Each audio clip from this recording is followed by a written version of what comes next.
요즘처럼 세상이 정신없이 시끄러울 땐 오히려 조용함이 더 값지게 느껴지죠. 이럴 때 괜히 볼륨 세게 틀고 버티는 것보단 보스 QC 하나 꺼내는 게 훨씬 현명하다는 생각이 들었습니다. QC 시리즈는 원래 조용한 세계를 만드는데 일가견이 있었던 라인업인데 이번 모델은 그 기본기를 잘 이어받으면서도 노이즈 캔슬링 정밀도를 한층 더 끌어올린 모습이더라고요. 겉보기엔 전작과 큰 차이가 없어서 그게 그거 아닌가 싶을 수도 있는데 막상 써보면 얘기가 달라집니다. 마이크 수부터 달라졌고 커스텀 튠이라는 기술이 들어가면서 주변 소음을 처리하는 방식이 꽤 섬세해졌습니다. 소리를 무작정 밀어내는 게 아니라 꼭 필요한 것만 남겨주는 식이라서 시끄러운 출근길에서도 볼륨 올릴 일 없이 음악에만 집중할 수 있었습니다. 음색은 역시 보스답게 따뜻하고 부드럽습니다. 저음은 바닥을 단단히 잡아주면서도 답답하지 않고 고음은 귀를 자극하지 않는 선에서 시원하게 뻗어줍니다. 중역은 자연스럽게 이어져서 전체적인 소리 결이 굉장히 편안하게 느껴졌습니다. 공간감이 인위적으로 확 넓은 느낌은 아니었지만 오히려 그래서 더 현실적인 매력으로 다가왔고요. 착용감은 뭐 말할 것도 없었습니다. 무게는 250g대인데도 머리에 오래 얹어두어도 눌리는 느낌 없이 가볍게 감기는 느낌이 좋았고 이어패드와 헤드밴드 쿠션도 전반적으로 부드럽게 받쳐줘서 장시간 착용해도 부담이 없었습니다. 블루투스 5.3 지원은 물론이고 기기 두 개를 동시에 연결할 수 있는 멀티포인트 기능이나 생활 방수까지 챙겨 있어서 기능적인 부분도 꽤 잘 구성돼 있더라고요. 통화할 때 목소리 전달도 깔끔하게 되고 마이크 자체도 튜닝이 잘 되어 있어서 회의나 줌콜 같은 상황에서도 무리 없이 사용할 수 있었습니다. 배터리는 노이즈 캔슬링 켠 상태로 24시간 정도 사용 가능해서 충전 스트레스도 별로 없었습니다. 조작은 터치 방식이 아니라 버튼으로 되어 있는데 이건 오히려 실수 줄여준다는 점에서 반기는 분들도 많을 거라 생각합니다. 전체적으로 보면 노이즈 캔슬링 성능, 착용감, 음질, 그리고 실사용자 입장에서 챙겨야 할 기능들이 골고루 잘 정돈된 제품이라 화려하진 않아도 오래 쓸수록 만족스러운 그런 헤드폰이었습니다. 지금은 가격도 꽤 안정돼서 20만원 후반 되면 충분히 구입 가능하다는 점도 무시할 수 없겠고요. 두 번째 제품입니다. 도심 소음이 점점 부담스러워질 때 그냥 귀를 막기보단 음악으로 공간을 갈아엎어주는 방법도 괜찮겠다고 느끼실 텐데요. 그런 순간에 뱅앤올룹슨 베오플레이 HX를 꺼내보시면 확실히 이래서 프리미엄이구나 하는 맛을 보실 겁니다. 디자인은 과하게 튀지 않으면서도 알루미늄 헤드밴드와 램스킨 이어패드가 슬쩍 비치는 고급스러운 질감 덕분에 출근길 정장에도 주말 트레이닝복에도 이질감 없이 스며듭니다. 막상 귀에 얹고 음악을 틀면 40mm 다이내믹 드라이버가 만들어내는 저역이 묵직하게 바닥을 눌러주고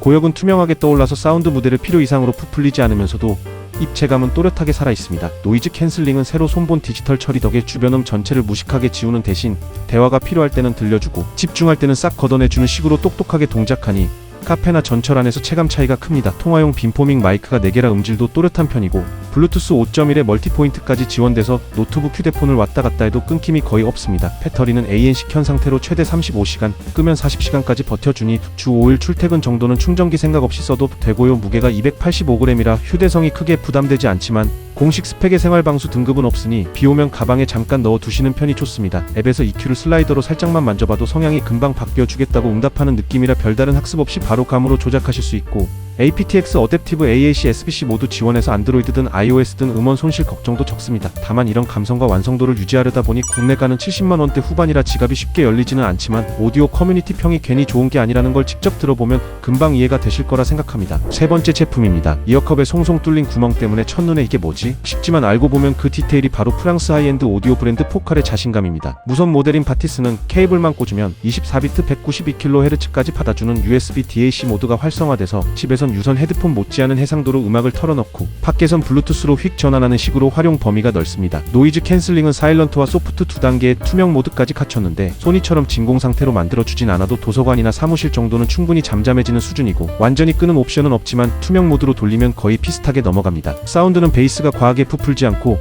고음도 날카롭게 튀지 않는 균형형이라 클래식부터 팝까지 장르를 가리지 않고 결을 고스란히 살려주고요.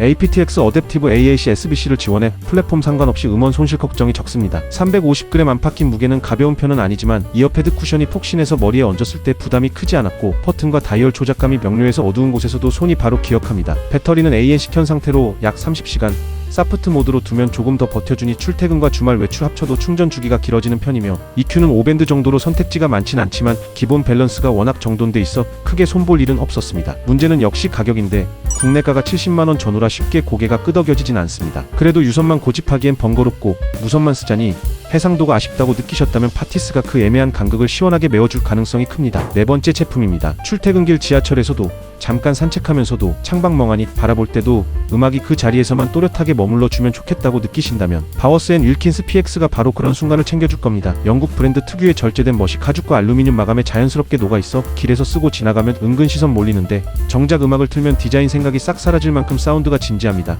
저음은 쾅쾅 울리지 않고 탄력 있게 바닥을 잡아주고 중음은 과장 없이 또렷하게 떠올라서 보컬 숨결이 느껴질 정도이며 고음은 과하지 않게 맑은데 숨은 디테일까지 알뜰히 꺼내줘서 클래식은 현악기의 떨림이 힙합은 킥드럼이 가슴을 툭하고 건드리는 식으로 감각을 채워줍니다. 노이즈 캔슬링은 소니처럼 빈틈없이 밀봉하진 않지만 음악이 워낙 힘있게 밀고 들어와서 주변 잡음이 살짝 섞여도 집중이 크게 흐트러지지 않고요. 무게가 300g대를 살짝 웃돌지만 헤드밴드와 이어패드의 힘을 잘 분산해 둔 덕분에 귀 눌림이나 열감이 생각보다 적었습니다. 아쉬운 건 EQ 선택지가 좁다는 점, 그리고 ANC 켠 상태 기준 20시간 안팎이면 배터리가 바닥나는 편이라 장거리 출장 땐 충전 케이블 챙겨 두셔야 한다는 부분인데 대신 aptX HD AAC 지원 덕분에 무선 음질이 콧잘 받쳐주고 유선 모두도 깔끔하게 연결돼서 활용도는 꽤 넓습니다. 현재 시세가 70만원대 초반으로 초기 가격보단 많이 내려왔으니 가격만 허락된다면 사운드만큼은 타협 없이 가겠다는 분들께 충분히 권할만한 선택지라 생각합니다.